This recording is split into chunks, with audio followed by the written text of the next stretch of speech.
كان المفروض ان بيج رامي ياخد مركز اول مش مركز خامس في مستر اولمبيا 2022 بسبب تركايه بسيطه ما عملهاش قد بيه ان هو ياخد مركز خامس بدل مركز اول. صدقوني يا جماعه اقسم بالله ده مش كلامي ده كلام العلامه ارنولد شوارتزنيجر اللي طلع في تحليل صحفي وحصري مع قناه نيكست سترينث اند باور وقال التركايه دي هي ايه. متشوق جدا ان احنا نشوف الفيديو مع بعض، يلا بينا نبتدي.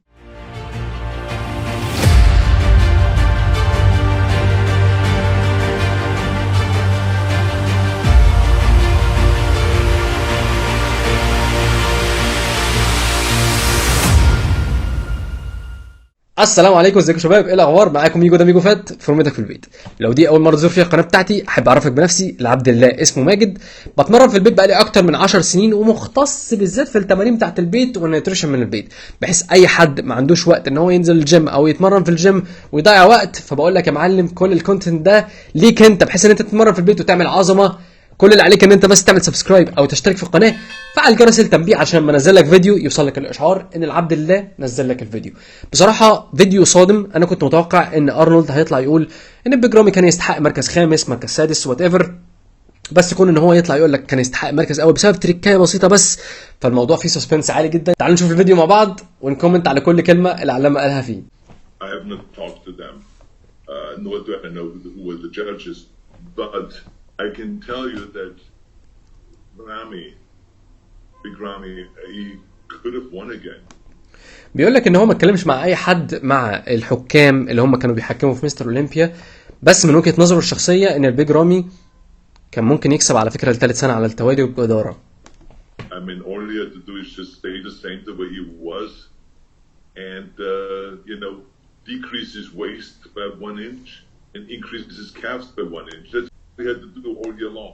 بصوا يا جماعة، التركتين اللي هو بيقول عليهم حاجة بسيطة جدا وتافهة جدا. اول حاجة قال لك يخليه بنفس الكثافة العضلية اللي كان فيها السنة اللي فاتت، ما يزيدش. تخيل ارنولد بيقول لك ان البيج رامي ما كانش محتاج يزيد، ان هو يقلل الوسط بتاعه شوية 1 انش، وان هو يكبر السمانة بتاعته 1 انش، ولا يزيد في العضلات ولا اي حاجة، يفضل زي ما هو وكان هياخد مستر اولمبي. And he would have won again. But what do a lot of these guys do is they think bigger is better. بيقول لك الغريب في الموضوع ان الناس دي فاكره ان بيجر از بيتر، يعني كل ما تكبر في الحجم العضلي كل ما ده هيكون لصالحك. الغريب ان هو انت بتبقى اكبر في العضلات، بس في حاجه بتطغي على حاجه. يعني مثلا زي ما هنشوف دلوقتي بيقول لك ان البيج رامي دراعاته كبيره جدا، بس بسبب ان كتفه الدلتويد بتاعته كبرت قوي بقت طاغيه على الفرونت دبل بايسبس او الباك دبل بايسبس بتاعته، ما بقاش باين ان الدراع بتاعه كبير زي السنين اللي فاتت، على الرغم ان دراعه ما صغرش. وده على فكره نفس الكومنت اللي احنا سمعناه من كل المعلقين في مستر اولمبيا، قال لك ده بيج رامي دراعاته صغرانه. لا، هو دراعاته مش صغرانه يا جماعه، هو كتافه اللي كبرانه غطت وخدت العين عن الدراع بتاعه للاسف، فبقى في حاجه اوفر باورنج على حاجه. فاهمين؟ And big is not better. I mean, better is when you go and create more symmetry, you create more definition, more muscle separation, and that you have a body where one body part doesn't steal something from the other body part. بيقول لك مش على طول يا جماعه الكبر احسن حاجه، اهم حاجه تفاصيل الجسم، اهم حاجه الكونديشنز، لان زي ما قلت لكم بالظبط من شويه ان انت لما بتكبر في العضلات في حاجه بتبقى اوفر باورنج على حاجه، في حاجه بتطغى على حاجه، فبالتالي بتاخد العين، بتسحب العين عن حته تانية خالص. فمن وجهه نظره ان بيج رامي كان المفروض يفضل بنفس الكثافه العضليه اللي هو فيها السنه اللي فاتت، يحاول يصغر وسطه شويه. طبعا انا مش شايف ان وسطه كبران، بس هو اكيد شايف زي ما قلت لكم في الفيديوهات اللي فاتت لما شفتهاش شوفها، ان بيج رامي دراعاته كانت صغرانه او مش صغرانه، كتافه كبرانه، فمبين ان دراعاته صغرانه، في نفس الوقت الوسط بتاعه بان ان هو اكبر، انما هو طبعا الوسط بتاعه مش اكبر ولا حاجه. Like for instance, to give you an example, when I saw Ramy, his double biceps from the front and the back, it's awesome.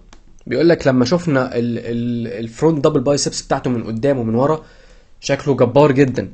ايه المشكله بقى؟ The deltoids now and the upper pectoral muscles that go kind of هي دي الفكره. Deltoid. That when he lifts up, بتغطي is so enormous. كتافه مغطيه للاسف على تفاصيل الدراع بتاعه من الباك دبل بايسبس. ليه؟ لان كتافه كبرانه، فزي ما قلت لكم يعني الحمد لله. that it actually made his enormous biceps. He has big arms. بيقول لك عنده دراعات كبيرة جدا وعنده دراعات عظيمة جدا، بس خلت دراعاته تبان صغيرة. ليه؟ لأن كتافه كبيرة، It made it disappear. خلتها All تختفي. of a sudden his arms looked smaller. عشان كده دراعاته بانت ان هي صغيرة جدا، His deltoids were overshadowing kind of عشان كتافه كانت biceps مغطية and على arms. البايسبس So بتاعته. this is the kind of things that is extremely important to create a body and to chisel away on that body and to mold the body to perfection, not to bigger. اهم من النقطة ان انت تبقى كبير ان انت يبقى عندك سيمترية، كل العضلات بتاعتك تبقى ويل بالانسد، موزونة، مفيش حاجة تاخد العين عن حاجة تانية. وطبعا للأسف ده اللي حصل مع البيج رومي. كتافه كبيرة بينت ان البايسبس صغيرة، والاوفر اول جسمه من فوق كتوتال بان ان هو اقل، وبالتالي عرض وسطه بان ان هو اكبر. الغريب في الموضوع ان هو ما قالش اي حاجة ليها علاقة بالاصابات بتاعته، ولا حتة الجلوتس المتصابة، ولا حتى الثقب اللي في رجله، ما قالش اي حاجة من الحاجات دي. طبعا هي رياضة كمال الاجسام يا جماعة perspectives، وكل واحد بوجهة نظر. احنا هيومنز، يعني احنا بني ادمين في الاول وفي الاخر، بس بيبقى في حاجات كده متفق عليها، واللي كل الناس اتفقت عليه للاسف ان دراعاته صغرانه بسبب ان كتافه كبرانه. ده الفيديو بتاع النهارده، اتمنى ان الفيديو بتاع النهارده يكون عجبكم يا جماعه. ما تنسوش تشتركوا في القناه، تفعلوا جرس التنبيه عشان ما انزل لكم فيديو يوصل لكم الاشعار.